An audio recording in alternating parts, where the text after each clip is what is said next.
Good morning. Today is Wednesday, September 30th, 2020.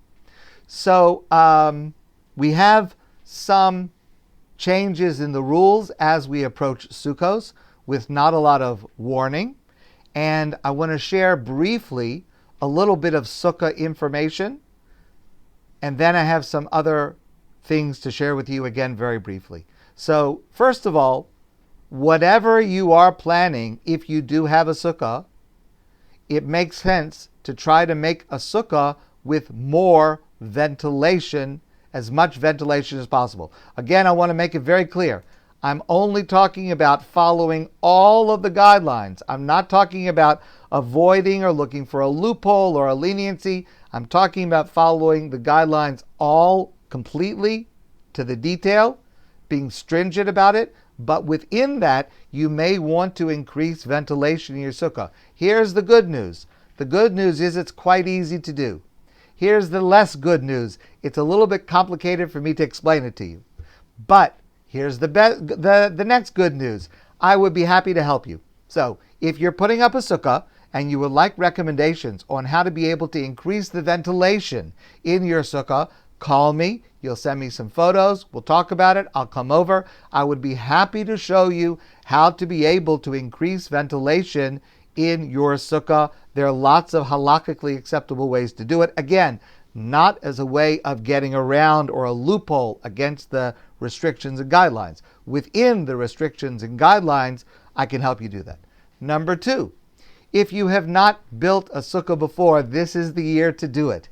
So if you would like help in how to design and get an easy sukkah, please call me. I would be happy to guide you, to help you. I'll come over and help you build it, whatever it takes. But it's a lot of fun. If you have not put up a sukkah before, it's a lot of fun. And this is the year to do it, because this year it appears you will, if you do not have a sukkah, you're not going to be able to be invited over to anybody else's house according to the guidelines. And also, it's not clear that there's going to be any public option. I am working on the possibility of some type of public sukkah, but I don't yet know if it's feasible, and I don't yet know if it will fall into the proper guidelines. So it's something that I'm working on, but I don't yet have details about that. I do hope to have further halachic guidance for those without a sukkah, what to do, especially on the first 2 days. I hope to have that guidance for you soon. This is a little bit miscellaneous, but I just want to put everything together. So I do want to make an announcement that according to the guidelines so far, we are allowed to have synagogue services, and we are currently holding services in our tent with a maximum of 25 people. But remember, we have 2 tents. So we have the capacity now to have 50 people, 25 in each sukkah. So please, come for davening if you're comfortable to come. We have all the precautions in place. And here's a change. Starting this Shabbos, we will be davening every Shabbos morning and every Yom Tov morning at 9:15 a.m. We have been davening earlier, but as it starts to get cooler, it makes sense to daven a little bit later in the day to make use of the warmth that we're going to have in the middle of the day. So again, starting the Shabbos, 9:15 a.m. There's plenty of room for everybody. We can split into 2 services. Please join us. Very, very briefly, many of us will be facing Sukkos with far fewer people in our sukkah even than we thought last Sunday. And because of the new restrictions that at least I learned about Sunday night after Yom Kippur, so many more of us will be 1 in a sukkah, 2 in a sukkah, just the people at that address. So here are a couple of very quick suggestions. Number 1, many people have something called a digital frame. It's an electric device that looks like a picture frame, and you can load it with photos of your family, your friends. It's a wonderful thing. Here's a suggestion.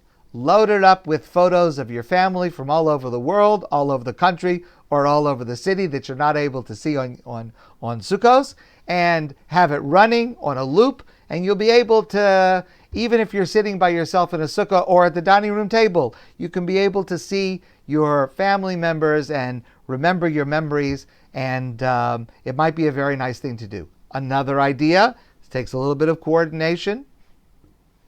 If you do have children or grandchildren that you're not going to be able to see on Sukkos, ask them to draw you a drawing, or to make a picture for you, or to send a photo that you can then print out and put on your sukkah wall, and maybe you can do something and send to them and put on their sukkah wall. So while they're in the sukkah, or even if they're not in the sukkah, just at home, again, a reminder of all of our family members that we're not together with.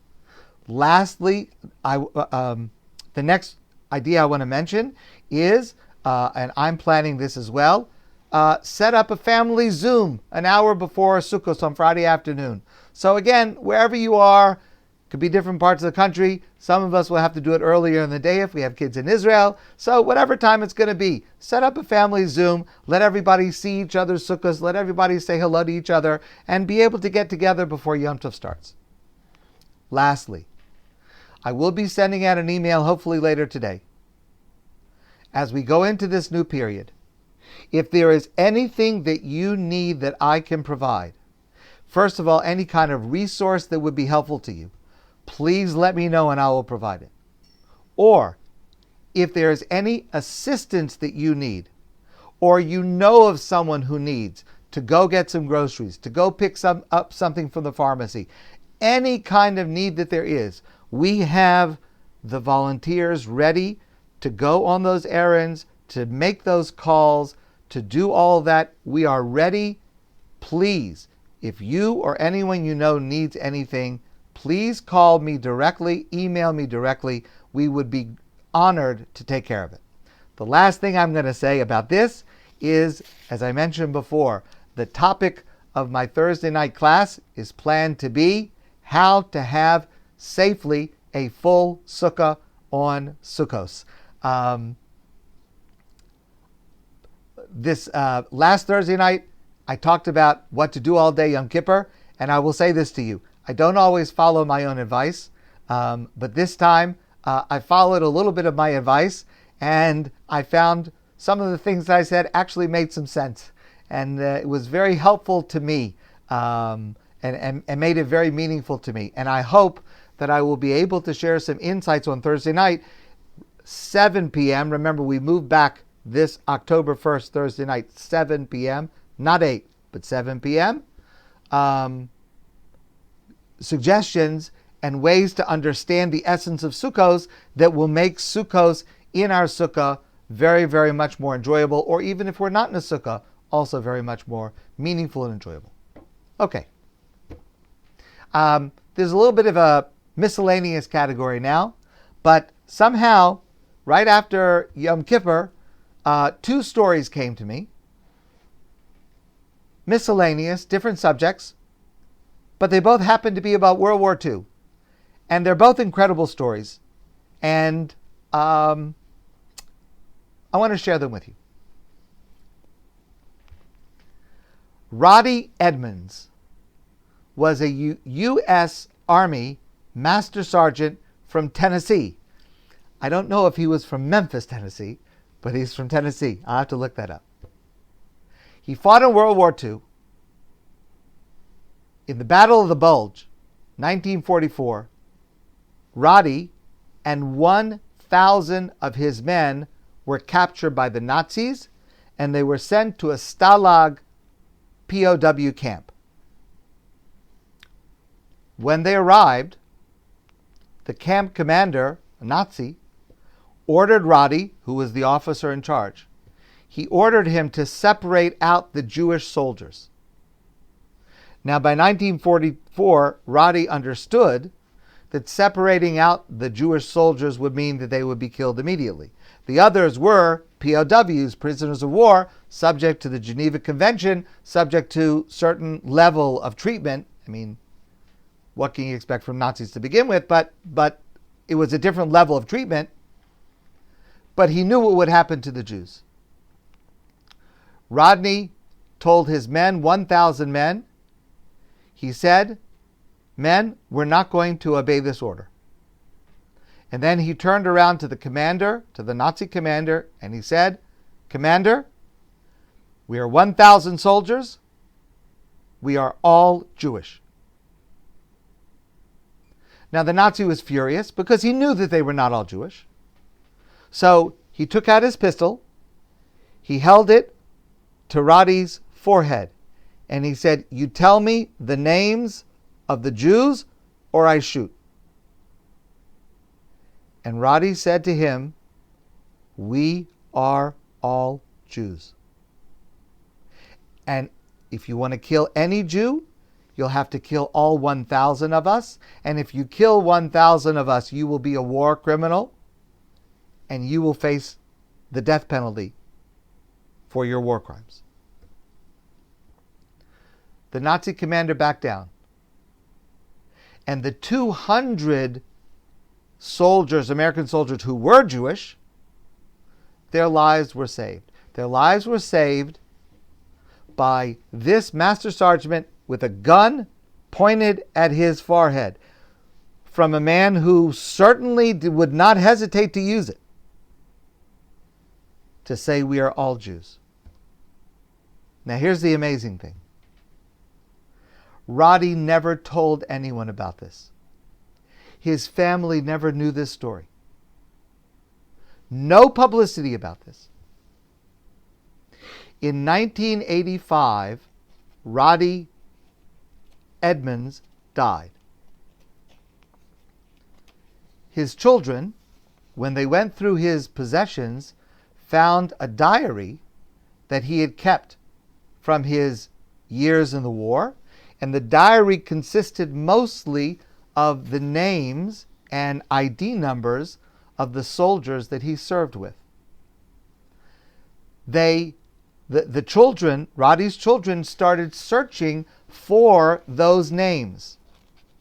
And finally, they found Lester Tanner. Lester Tanner had become a prominent lawyer in New York after the war. And they found an article, a newspaper article about Lester Tanner, where he said this story. He said his life had been saved in World War II because of his commander, Roddy Edmonds, who was willing to face down a bullet from a Nazi commander rather than to give up the Jewish soldiers. Then the children started contacting the other people who were in the unit, and they heard the same story from others. And that's the only way they knew about this. And they brought this finally to the attention of Yad Vashem, and Roddy Edmonds was honored by Yad Vashem to have his name listed on the wall of the righteous among the nations. And here's something interesting, I did not know this. There are 26,000 non-Jews who saved Jews during the Holocaust who have been honored. I'm sure there are others, but 26,000 approximately who have been honored in this manner by Yad Vashem. Roddy Edmonds is the only United States serviceman on that list. So, Yasher Koyach to Roddy Edmonds, and may his memory be a blessing for the tremendous risk to his life and the mitzvos that he did. Okay, another story. So, this is a story written by a woman, I don't know her. Her name is Amy Olson. And this is a story, she's a Jewish woman. This is an excerpt of a letter that her father wrote on October 4, 1944, describing his Yom Kippur experience as a soldier stationed in Europe. He fought for the U.S. Army, and so the first paragraph, I assume he was in some aspect of intelligence, because he starts off, "I can't tell you what I'm doing, and I can't tell you where I am, and there's, but here's what I can tell you." He says it's Erev Yom Kippur, and at the last minute, we were told that there was going to be arranged Yom Kippur davening for the Jewish soldiers. And it was just arranged at the last minute. The problem was that there were Jewish soldiers that were able to gather. There was even a few Orthodox young men who were able to lead the davening, to say the prayers, to lead the davening. The chaplain, who was in fact a rabbi, was not able to be there, and the words are a little cryptic. So let me just say, it's clear that there was a very, very strong reason why he was not able to be there, and I do not know what it is. Okay, he was not there. But he describes this Yom Kippur somewhere, and they had no rabbi, but they did have a Catholic chaplain. And his name was Father Lauletta. So Father Lauletta came up to this man who was the highest ranking officer at this service. And he said, I understand that your chaplain is not here. I understand I'm Catholic. We're not the same religion. But I did learn a little bit about Yom Kippur when I went to divinity school. And if you would allow me, I would be happy to deliver a sermon. So he said, sure, we would love to have your sermon. And he said it was amazing. He said, this Catholic chaplain, he said he explained the meaning of the holiday. He talked about the role of fasting and what it means in the Jewish tradition. He urged the soldiers to observe as much of the holiday as they could under the circumstances of battle and danger, etc. And he finished by urging his soldiers to cling forever and firmly to the tenets of our faith. What an amazing example of how human beings can respect each other under those circumstances. Oh yes, he adds in his letter at the last line. And I was thinking about this in our circumstance, different, but not so different. Oh yes, our synagogue was a green grass near some tall trees, an entirely fitting setting to pray to our Creator. We were also standing among the trees praying to our Creator. Okay, one last story and then I'm finished for today. This story is closer to home. So one of the privileges I have in my life is the opportunity to work on the subject of conversion. And one of the aspects of that is we do conversions for people in Ottawa. And through that, I have the incredible privilege and opportunity to meet and to know a number of the rabbis in Ottawa, wonderful, wonderful people, and I have relationships with them and tremendous admiration for them. And it's an amazing community, and there are wonderful rabbis there. So here's a story that I read right after Yom Kippur. Now the story was told by Rabbi Chaim Boyarsky. Rabbi Chaim Boyarsky, who was the son of Professor Boyarsky, who lives in Montreal, and Chaim is from Montreal. He is the rabbi of the Chabad on campus in downtown Ottawa, and he's a wonderful person, and we do a lot of work together. And then there's another rabbi that I know. His name is Rabbi Chaim Mendelson. Rabbi Mendelson is the rabbi of Chabad Center Point. That's another Chabad in a different neighborhood. Okay, here's the story. Story goes like this. It's Sunday before Yom Kippur, 3 p.m. And there were strong winds. This is Rabbi Boyarsky telling this story. Strong winds. They broke two of their tents. So imagine, Sunday afternoon, 3 p.m., all your davening is in a tent, and the two tents fall down. Now, I can relate to this because we were dealing with issues with our tents late in the afternoon. They didn't blow down, but we had other issues that we're dealing with. Now, then the company that was supposed to come to install the lighting came because we were missing two tents. And I'll tell you, relates to me because we were dealing with problems in our lighting in our tents the afternoon as Yom Kippur was approaching. And thank God, because of our president, Andrei Zoldan, we fixed it. But I can relate to this. So they had no tents, but they had somebody coming to put up the lights, but they didn't have the tents to put up the lights in.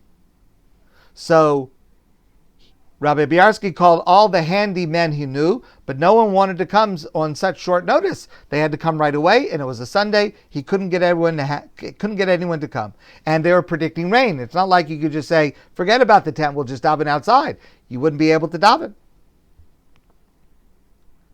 Then he called the light company that was supposed to come to him later to put in the lights, and he said, "Listen, I know you're coming to put up the lights, but could you help us with the tent? I mean, whatever it is, you have a ladder, you know something about tents, whatever it is, we'll do it together. Can you come and put up the tents?" So the lighting company, and we had one tent company and one lighting company. It's two separate companies.